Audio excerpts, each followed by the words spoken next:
Man, the dynamic duo of Lamar Jackson and Derrick Henry delivered an MVP and a first ballot Hall of Famer showed you what it's supposed to look like. Today, we're going to talk about it here at the Barbershop on Locked On NFL. The barbershop is open and Tony Wiggins has a chair for you. He's ready with some real NFL talk. The local experts of Locked On bring their expertise, and Wiggy is ready with his clippers and shears. Sit down and enjoy. The new Locked On NFL starts now. Locked On Podcast Network. Your team every day.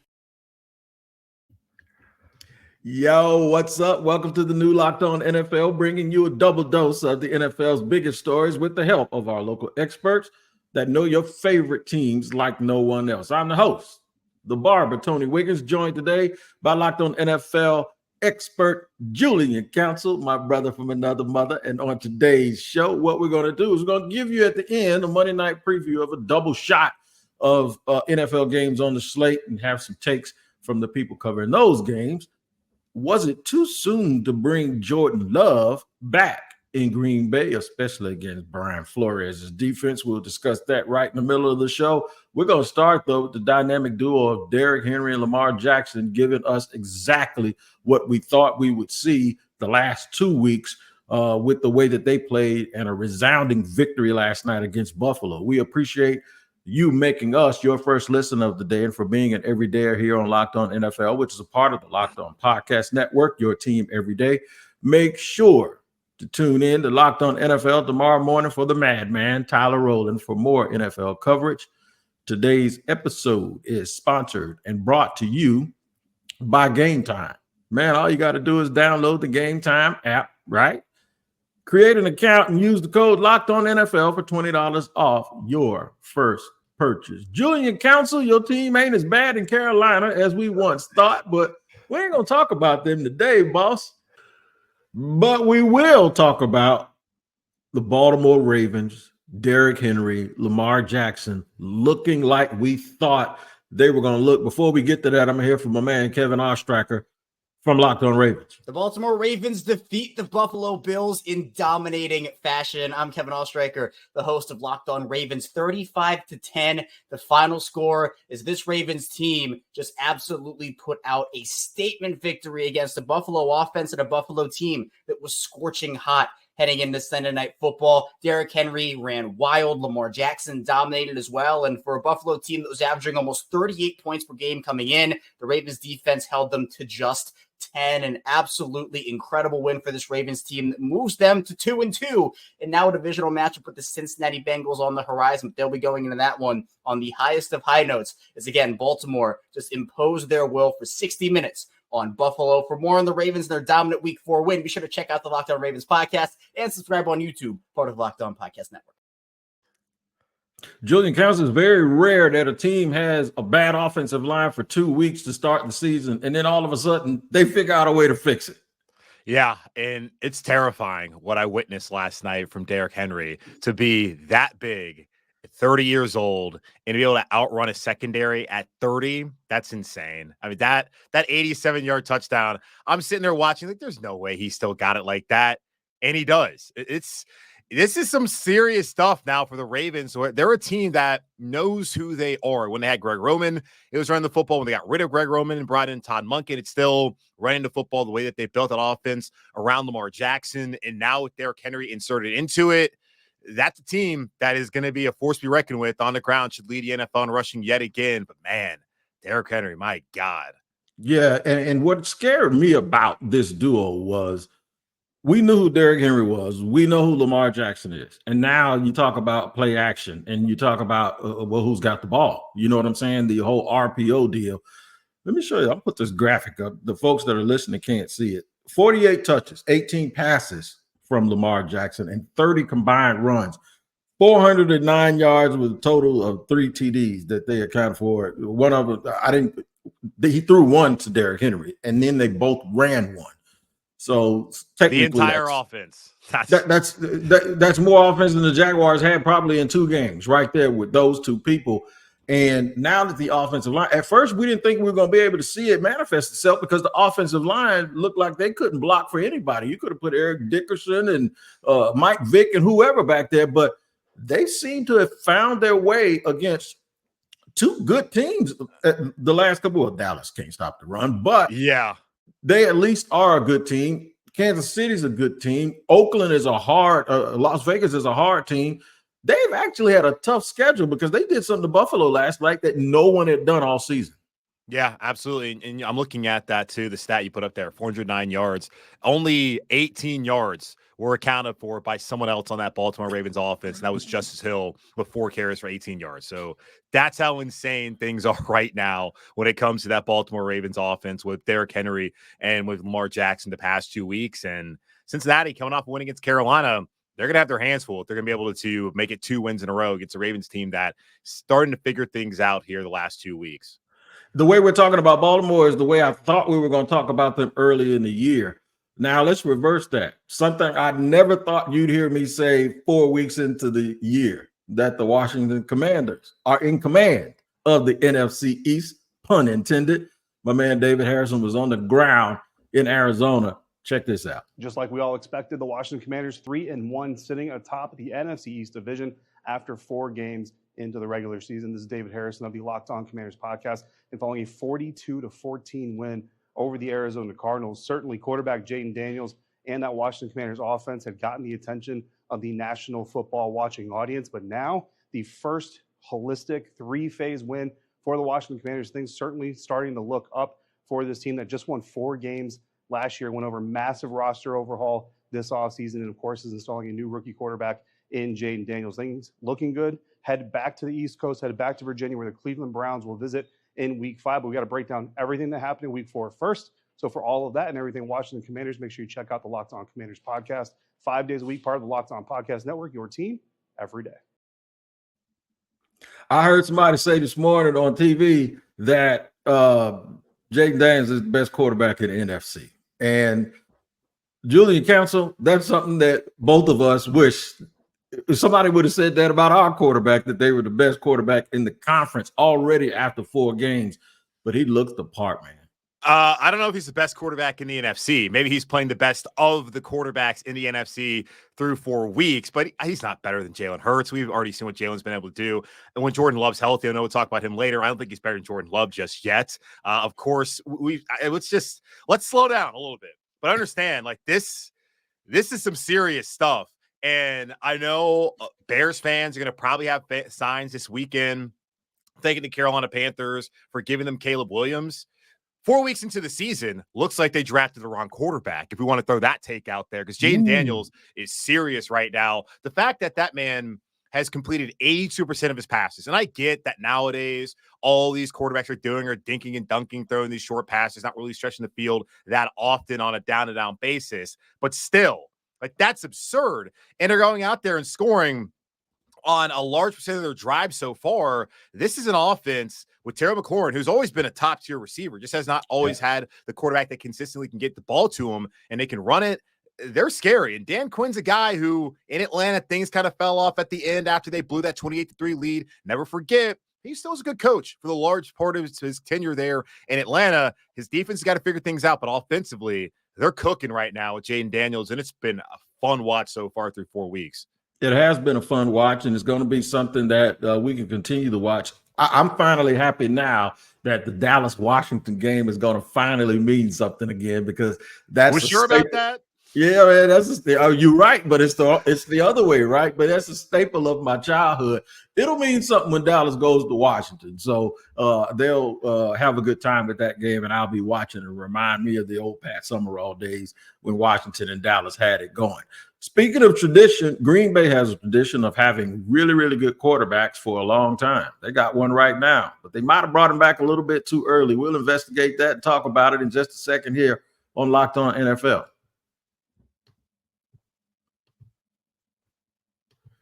Today's show is sponsored and brought to you by Game Time, man. Game Time is the absolute truth. I've been telling y'all about it for a long time, and I'm going to tell you again. It has a new feature called Game Time Picks that makes getting tickets for your favorite live events easier. I have used Game Time to do concerts, sporting events, and told a lot of friends about it that call me asking me for tickets. Don't call me, call Game Time. It's too late. No, it's not, because they specialize in last-minute deals.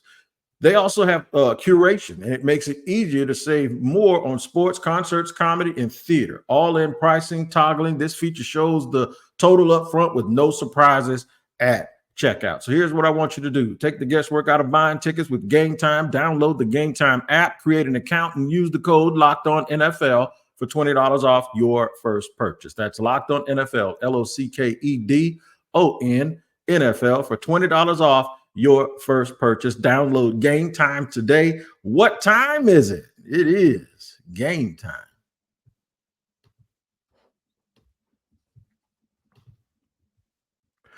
All right, segment number 2 here on Locked On NFL, where it's your team every day. I got my buddy, my brother from another mother, Julian Council in. And matter of fact, I got a whole bunch of brothers. They're all with me every day, like different days of the week here on Locked On NFL, and you can check them out here. We always bring in my man, Peter Bukowski. I wish I would have recorded that funny little laugh he had. I got to go back and find it because Peter discusses something that I thought might have been a worthy conversation prior to Jordan Love coming back so early from an MCL injury. They had 1-2 games without him. Listen to what Peter said about their game yesterday and their loss to the upstart Vikings. Jordan Love made his return in this game, and it was uneven, I would say, the performance. Early on, it was kind of what you'd expect, where he's not putting the requisite amount of juice on the throws, can't quite get. I thought Trent Green did an excellent job of talking about some of the rotational issues that he was having. Hey, he can't get fully into his front side.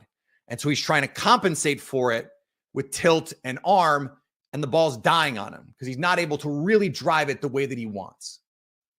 In the second half, you could see he's got his whole body trying to torque these throws so that even though he can't really anchor and twist off that front leg, he's still able to generate it. I mean, we saw it on that 2-hole shot to Dontavian Wicks right before he threw the interception.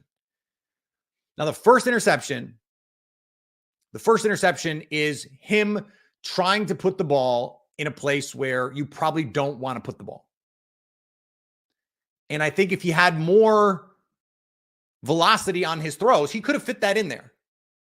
But that's a super tight window throw in a crowd, and you put your receiver at risk. He hurts his ankle. Hopefully not a terrible injury for Christian Watson. We'll see.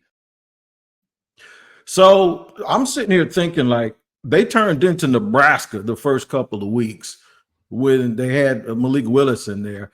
And sometimes when a quarterback's on the sideline, even if you're going to bring him back, you can kind of learn something about yourself with your great player on the sideline. And then they get in the game yesterday and they fall behind, and here he comes just trying to chunk it around. And that's Brian Flores is not the dude for you to be playing with like that. They threw the ball 54 times. I mean, what are we doing here? 54 times. You ran it 19 times. It doesn't make a lot of sense. Like, I got some eyes on this game. This is my dedicated second screen while the Panthers are playing, and I turned it off pretty quickly because of what Brian Flores' defense did. And Peter brings up a good point about Trent Green, who said on the broadcast that he has had a torn MCL, so he knows the challenges of trying to play with an MCL injury. And it's not like Jordan Love has had that much time to rehab. It's going to be something he's going to have to deal with, it feels like, the entirety of the season. And when they had a game plan to run the ball, be smart and play action with Malik Willis, why not go back to that when you get Jordan Love out there instead of going back to the pass-happy offense when you've been winning games due to the running game and the defense? It just, I don't want to sound reductive, but simply that's how you win football games. Like, why try to throw it around the yard and you get behind? I understand you got to do that. And the throw to Christian Watson, Peter's talking about, like, oh, you know, maybe you don't try and fit that in there. Like, he got his receiver killed. That's why you don't try to fit the ball in there. And he's probably going to be on IR with an ankle injury based off of that. Like, Love was bad week 1. He was not good in Brazil. And he was not good yesterday. There was more reason to why he wasn't good. It was the injury, the lack of mobility. It feels like, I mean, obviously hindsight 2020, the Packers probably should have waited. You take the L probably either way, with or without Love.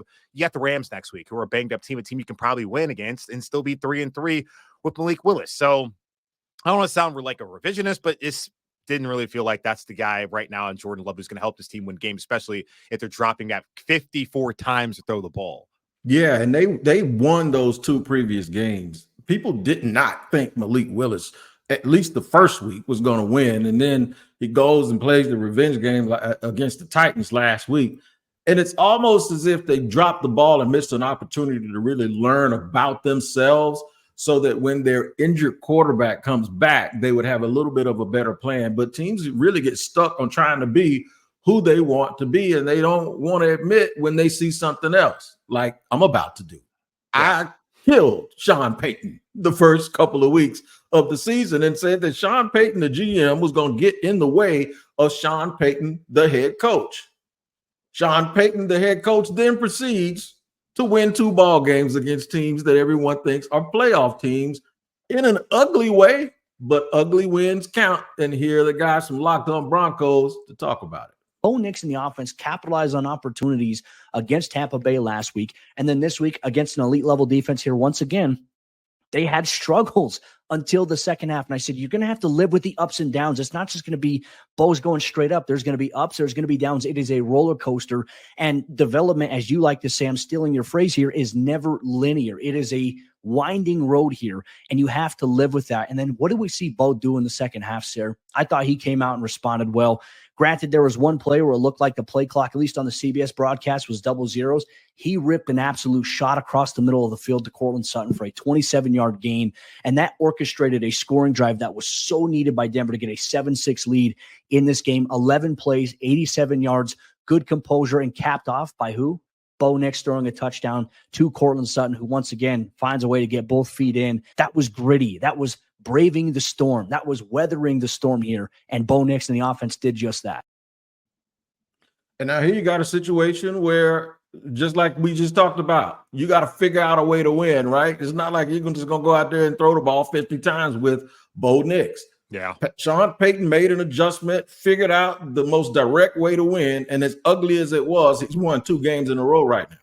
Yeah, I don't know if Sean Payton had much to do with the win yesterday. I mean, Bo Nix was terrible. He threw for 60 yards. And as Cody puts it there, made 2 great throws to Courtland Sutton and only needed 1 drive because the Jets offense was even more of a disaster with Aaron Rodgers. And you talk about them beating 2 playoff teams. They beat 1 playoff team. They beat the Bucs, and then the Jets are not going to the playoffs.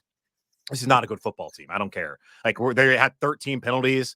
This is what, year 5 or whatever with Robert Saleh, and it's pro football. Like, to be undisciplined, to have that many penalties is unacceptable on every single level, from the coaching staff down to the players. Like, this isn't Pop Warner. Like, how do you have those kind of issues? So yeah, Denver, good for them to get those 2 wins on the road when your quarterback looked terrible the first 2 weeks. And he's a young guy, so you got to get Bo Nix some time. I still don't have high hopes that he's going to be the answer in Denver for Sean Payton or long term, but he did enough for them on that 1 drive to win the game. And that says a lot about the Jets, that all it took was 1 drive for Denver to beat you with a quarterback who threw for 60 yards. Like, that's pathetic. That's pathetic. But you know what? They figured it out. It worked. Yeah. They did something. They played well defensively, and they won. Credit to the defense, really. Not because last week against Tampa, yes against the Jets. No credit to Sean Payton. Credit to the defense, the way that they've played the last 2 weeks.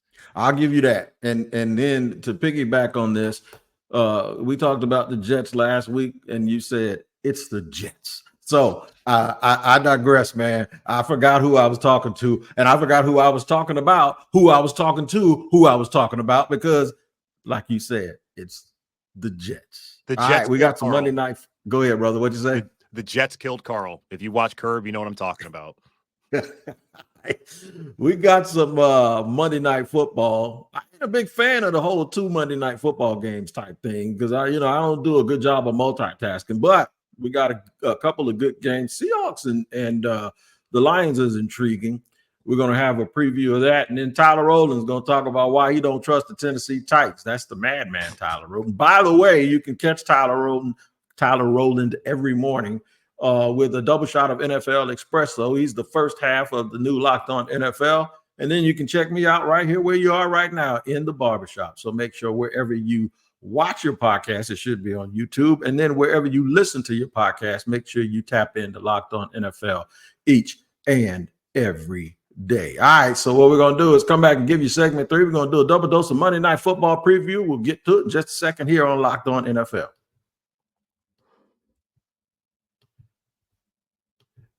Y'all, please tell me you did your FanDuel this weekend. If you didn't, I don't know what else to tell you, because we've been talking about FanDuel on here since forever, ever since I've been on here, because they're America's #1 sports book. And they got something for you at the start of this season that has a big return on FanDuel. When you get that hunch during the game, right smack in the middle of the game, you can check out all the latest stats, view live play-by-play, and so much more on the same page where you place your bets. No longer have to refresh and go to another page like you do in other places. FanDuel has it all right there, so you don't have to worry about multitasking. You can just enjoy your beverages, enjoy the game, and enjoy winning you some money, because you'll get started with $200 in bonus bets, and that's guaranteed.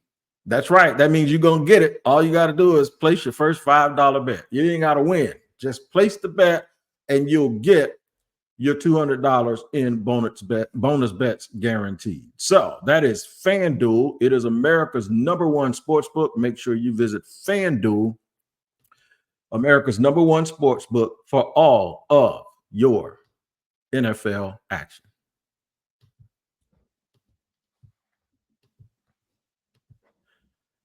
All right, Julian Council here with me on Locked On NFL on Mondays, as he always is, bringing you the juice. And there's a double dose of Monday Night Football going on tonight. Interesting game between the Seahawks that everyone seems like they ain't even paying attention to them, right? I mean, talk about running the football and playing defense against a team that loves to run the ball and play defense in the Detroit Lions. They have a little bit of a preview. Corbin, give me some keys here. What's it going to take for the Seahawks to get this thing done Monday night?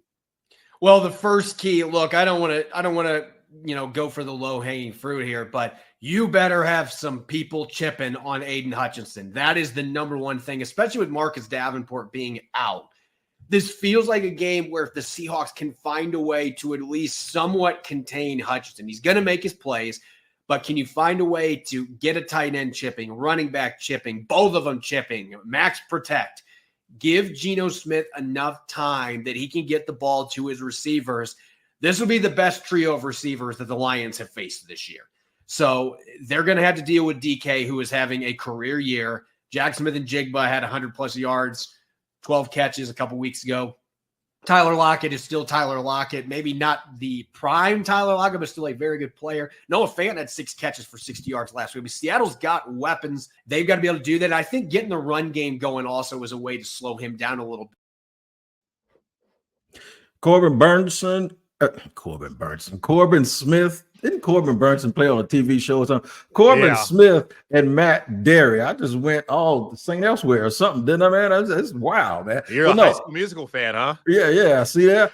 Great stuff from two of the guys that I love to death around the Locked On Podcast Network. But he's right. This is going to be a test for both of these teams. And I'm very, very interested in a little bit of a chess match that's going to be going on with the defensive play and the physicality. Yeah, I mean, brings up Aidan Hutchinson. I was talking about earlier. It feels like the Bears took the wrong guy, #1 overall. Feels like the Jags took the wrong guy, #1 overall. And I'm happy Hutchinson is there in Detroit, like he's from the area. I think that's a way cooler story than him going down to Jacksonville. And we talked about this too earlier. Like, do we like having 2 Monday night games?